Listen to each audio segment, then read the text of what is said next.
आज की बात। स्वागत।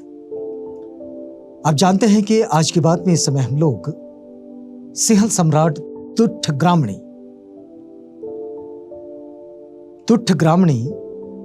इनका जीवन परिचय आप तक पहुंचा रहे हैं। तो सिंहल सम्राट दुष्टग्रामणी के इसी बात को आगे बढ़ाते हैं।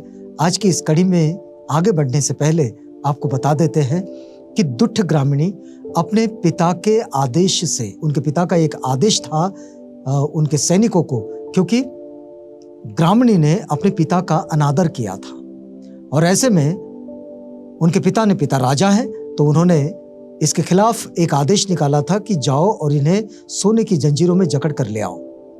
लेकिन ये बात जब रानी को पता चली, यानी कि ग्रामणी के माता को जब पता चली, तो उसने उसे छुपा दिया। उसे कह दिया कि तू ये देश छोड़कर चला जा, उसकी व्यवस्था बना दी और वो मलय में चला गया। अब मलय देश में एक किसान के परिवार में वो शामिल हो गया और वो किसान बनकर रहने लगा।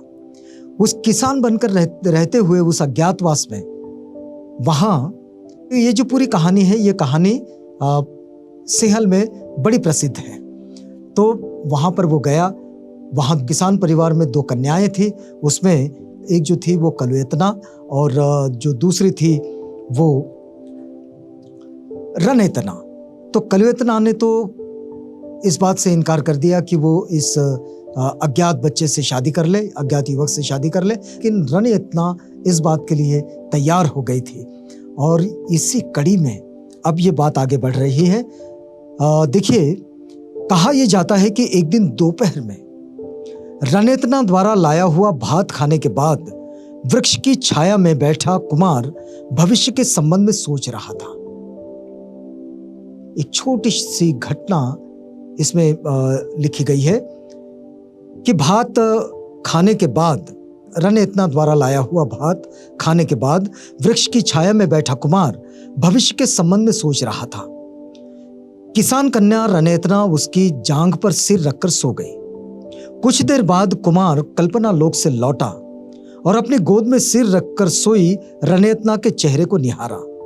उसने प्रेम पूर्वक उसके माथे पर हाथ फेरा। रनेतना घबरा कर जागी और आश्चर्य से कुमार को देखने लगी।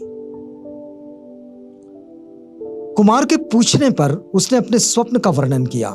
उसने स्वप्न में देखा कि किसान कुमार को लोगों ने राजा बनाया और हाथी पर उसका जुलूस निकाला गया। उसके पार्श्व में स्वयं रनेतना रानी बनकर बैठी थी।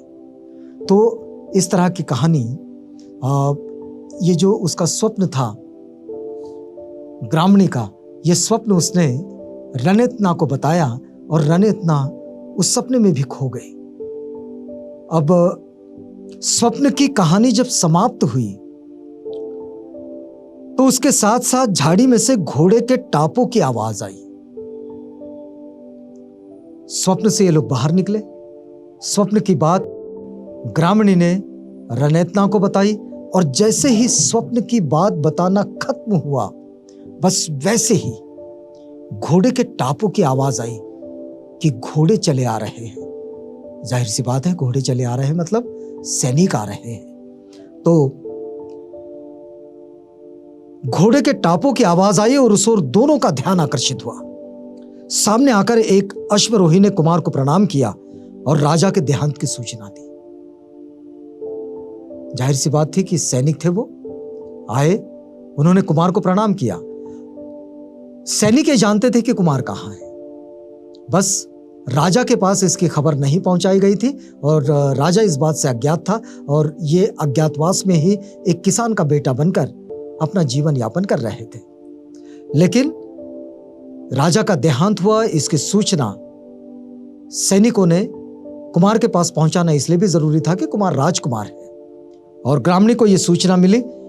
कुमार ने किसान कन्या का मुंह देखा और कहा, तुम्हारा स्वप्न सत्य हुआ,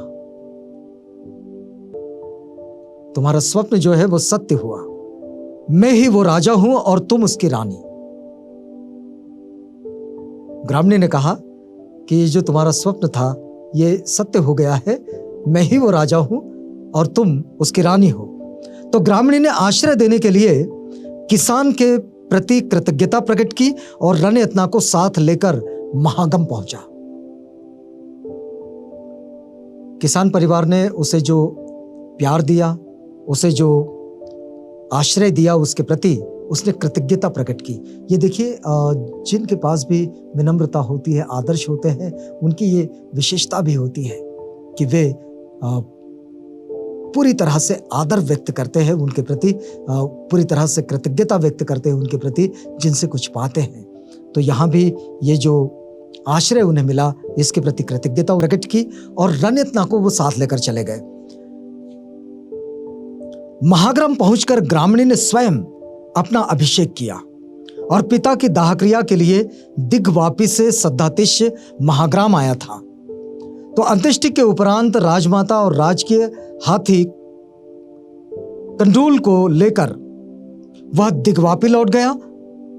वह वही जमा रहा और राजमाता और कंडूल को लौटाने के लिए ग्रामणी ने भाई को लिख भेजा। सद्धातिष्य ने न कंडूल को लौटाया और न राजमाता को ही महाग्राम जाने दिया, और इस प्रकार दोनों भाइयों में वैमनस्य बढ़ने लगा और परस्पर युद्ध के लिए रण क्षेत्र में उतर गए। अब ये कंडूल तो ग्रामणी का बड़ा मित्र था और कंडूल वो उसके पास था, उसके बड़े भाई के पास, उसके दूसरे भाई के पास, और राजमाता भी वहीं पर थी। और फिर अब स्थिति ये बनी कि दोनों भाई एक दूसरे के आमने सामने हो गए और युद्ध जैसी स्थिति बन गई।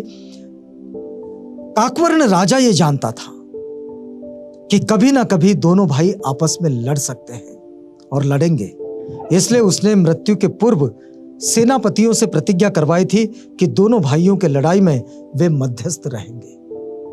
उन्होंने सेनापतियों से ये बात पहले ही प्रतिज्ञा के रूप में ले ली थी, राजा काकवर्ण ने, कि जब कभी ये दोनों भाई आपस में लड़ेंगे तो तुम दोनों, मतलब इधर का भी सेनापति उधर का भी सेनापति, दोनों ध्यान में रखना कि तुम्हें इनकी लड़ाई में मध्यस्थता करनी है, और उनके पास जो थोड़ी सी सेना रहेगी उसी के बल पर दोनों युद्ध करेंगे। तो कहा यह गया कि देखिए, इसमें एक बड़ी बात कि दोनों भाई अगर आपस में लड़ते हैं तो सेना तो अपनी ही है, मतलब उन्हीं की अपनी सेना है और अपनी ही उनकी सेना मारी जाएगी, अंततः उनका सैन्य बल कम होगा। इसलिए उन्होंने ये कहा कि दोनों सेनापति अपनी अपनी सेना को अलग कर लेंगे और एक बहुत छोटा सा हिस्सा जो इन दोनों भाइयों के साथ दिया जाएगा, इनमें से जो आपस में लड़े और फिर तय करे जो जीतेगा उसकी बात। उनके पास जो थोड़ी सी सेना रहेगी उसी के बल पर ये दोनों युद्ध करेंगे। ये बात काकवर्ण ने अपने सेनापतियों को पहले ही बता रखी थी, मृत्यु से पहले। अब आगे की जो बात है, आगे की जो जानकारी है, वो जानकारी आप तक पहुंचाएगी, लेकिन अगली कड़ी में आपको जुड़ना होगा। यहां रुकते हैं इस वादे के साथ कि सिंहल सम्राट दुष्ट ग्रामणी, जिनका एक बड़ा व्यक्तित्व और बड़ी भूमिका बनती है सिंहल में बुद्ध धर्म के प्रचार प्रसार में और सिंहल के विकास में भी, तो उस बात से आपको जोड़ेंगे। लेकिन यहाँ हम रुकते हैं इस वादे के साथ कि कल आपसे पुनः भेंट होगी जब हम इसी बात को आगे बढ़ाएंगे। तो तब तक के लिए हमें इजाजत दीजिएगा।